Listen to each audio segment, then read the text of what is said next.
എനിക്ക് തോന്നുന്നത് ഇന്നിപ്പം ഈ പാലായിലെ കെ മാണിയുടെ കല്ലറിൽ അദ്ദേഹം മരിച്ചിട്ട് 7 കൊല്ലം തികയുന്ന ഈ വേളയിൽ അവർ കുടുംബാംഗങ്ങളായി എത്തിയിട്ടുണ്ട്. മാത്രമല്ല വേറൊരു കാര്യം കൂടിയുണ്ട്. തൊടുപുഴയിൽ നിന്ന് PG ജോസഫ് സാർ എടുത്തു എന്ന് പറഞ്ഞിട്ടുണ്ട്.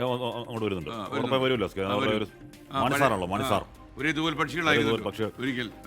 ടോബി ജോൺസൺ ചെയ്യുന്നു. ടോബി, ഇന്നിപ്പോ വൈകാരികമായ ദിവസമാണ് ജോസ് കെ മാണിക്ക്. അതിലപ്പുറം രാഷ്ട്രീയമായി നിർണായകമായ ദിവസം കൂടിയാണ് ജോസ് കെ മാണിക്കും കേരള കോൺഗ്രസിനൊക്കെ. ടോബി,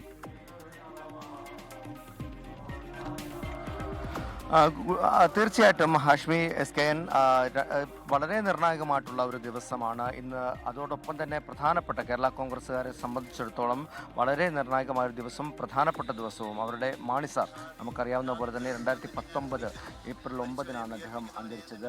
1965 മുതൽ 2019 വരെ പാലാ നിയോജക മണ്ഡലത്തെ അദ്ദേഹം പ്രതിനിധീകരിച്ചു. 25 വർഷക്കാലം സംസ്ഥാന മന്ത്രിസഭയിൽ അംഗമായിരുന്നു. ഒപ്പം തന്നെ 1978 അധ്വാന വർഗ സിദ്ധാന്തം ആവിഷ്കരിച്ചു. 13 ബജറ്റുകൾ അവതരിപ്പിച്ചു.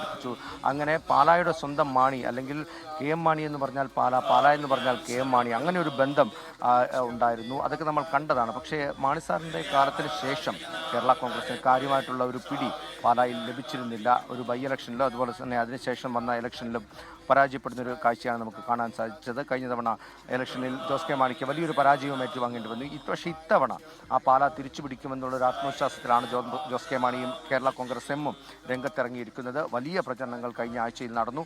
എന്തായാലും മുഖ്യമന്ത്രി പിണറായി വിജയൻ കഴിഞ്ഞ ദിവസം പ്രചരണവുമായി പാലായിലെത്തിയപ്പോൾ പറഞ്ഞൊരു കാര്യം, ഈ വോട്ടിംഗ് നടക്കുന്ന ദിവസം അത് KM മാണി അന്തരിച്ച ദിവസമാണ്. അപ്പോൾ KM മാണിയെ ഓർത്ത് വോട്ട് ചെയ്യണമെന്ന് ഒരു ആഹ്വാനം നൽകിയിട്ടാണ് പിണറായി വിജയൻ പാലായിൽ നിന്നും മടങ്ങിയത്.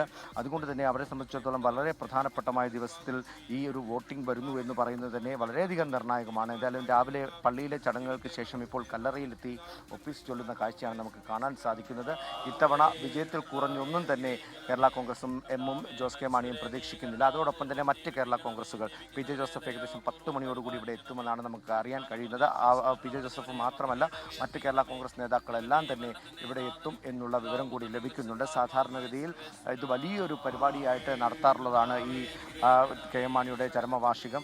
പക്ഷേ ഇത്തവണ തെരഞ്ഞെടുപ്പായതുകൊണ്ട് തന്നെ മറ്റു പരിപാടികളിലേക്കൊന്നും പോകുന്നില്ല. കല്ലറയിലെ പ്രാർത്ഥന മാത്രമാണ് ഉള്ളത് എന്നുള്ള വിവരമാണ് ജോൺസണാണ് വിവരങ്ങൾ നൽകിക്കൊണ്ടിരിക്കുന്നത്. KM മാണിയുടെ അദ്ദേഹത്തിൻ്റെ മരണം സംഭവിച്ചിട്ട് 7 കൊല്ലം തികയുന്ന ഓർമ്മ ദിനമാണ് ഇന്ന്. കുടുംബത്തോടൊപ്പം ജോസ് കെ മാണി പാലയിലെ LDF സ്ഥാനാർത്ഥി, പാലക്കാട്ടെ സ്ഥാനാർത്ഥി ഇപ്പോഴും ക്യൂ നിൽക്കുകയാണ്. പാലക്കാട്ടെ സ്ഥാനാർത്ഥി തൃപ്പൂണിത്തുറയിൽ ക്യൂ നിൽക്കുക.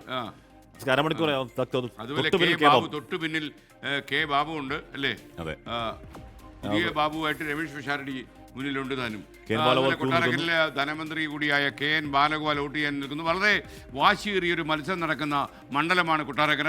കഴിഞ്ഞ തവണ പോലത്തെ അല്ല അവസ്ഥ അവിടെ. കൊട്ടാരക്കര വളരെ വാശിയേറിയ മത്സരമാണ്. അവിടുത്തെ LDF സ്ഥാനാർത്ഥി KN ബാലഗോപാൽ ഇപ്പോൾ നമുക്ക് പാലക്കാട്ടെ മണ്ഡലത്തിലേക്ക് യാത്ര തിരിക്കുന്നതിന് മുമ്പ് തൃപ്പൂണിത്തുറയിലെ സ്വന്തം മണ്ഡലത്തിൽ, സ്വന്തം വീടിനടുത്തുള്ള സ്ഥലത്ത് വോട്ട് ചെയ്യാനായിട്ട് രമേശ് പിഷാരടി നിൽക്കുന്ന ചിത്രം കൂടിയാണ്. കേരളത്തിൻ്റെ വിവിധ സ്ഥലങ്ങളിൽ നിന്നുള്ള റിപ്പോർട്ട് ഇപ്പോൾ പല ആളുകളും, കടകംപള്ളി സുരേന്ദ്രനെ പോലുള്ള പല നേതാക്കന്മാരും വോട്ട് ചെയ്ത് കഴിഞ്ഞു എന്നുള്ളതാണ് നമ്മൾ മനസ്സിലാക്കുന്നത്.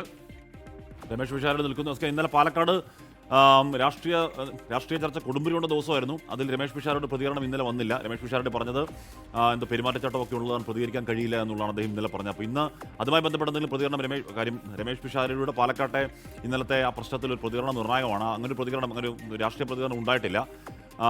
അങ്ങനെ പ്രതികരിക്കുന്നതിന് എന്തോ പ്രശ്നമുണ്ട് എന്നാണ് രമേശ് പിഷാരടി പറയുന്നത്. പക്ഷേ അങ്ങനെ കാര്യമായ പ്രശ്നമുണ്ട്. ബാക്കി എല്ലാവരും ഇന്നലെ പ്രതികരിച്ചാണ്. എല്ലാവരും പ്രതികരിച്ചല്ലോ. ഇപ്പൊ ഐഡിയലി അങ്ങനെ ചോദിച്ചു കഴിഞ്ഞാൽ അങ്ങനെ ഉണ്ടോ വെച്ചാൽ ഉണ്ട്. പക്ഷേ എല്ലാവരും അത് കാണാം. കടകംപള്ളി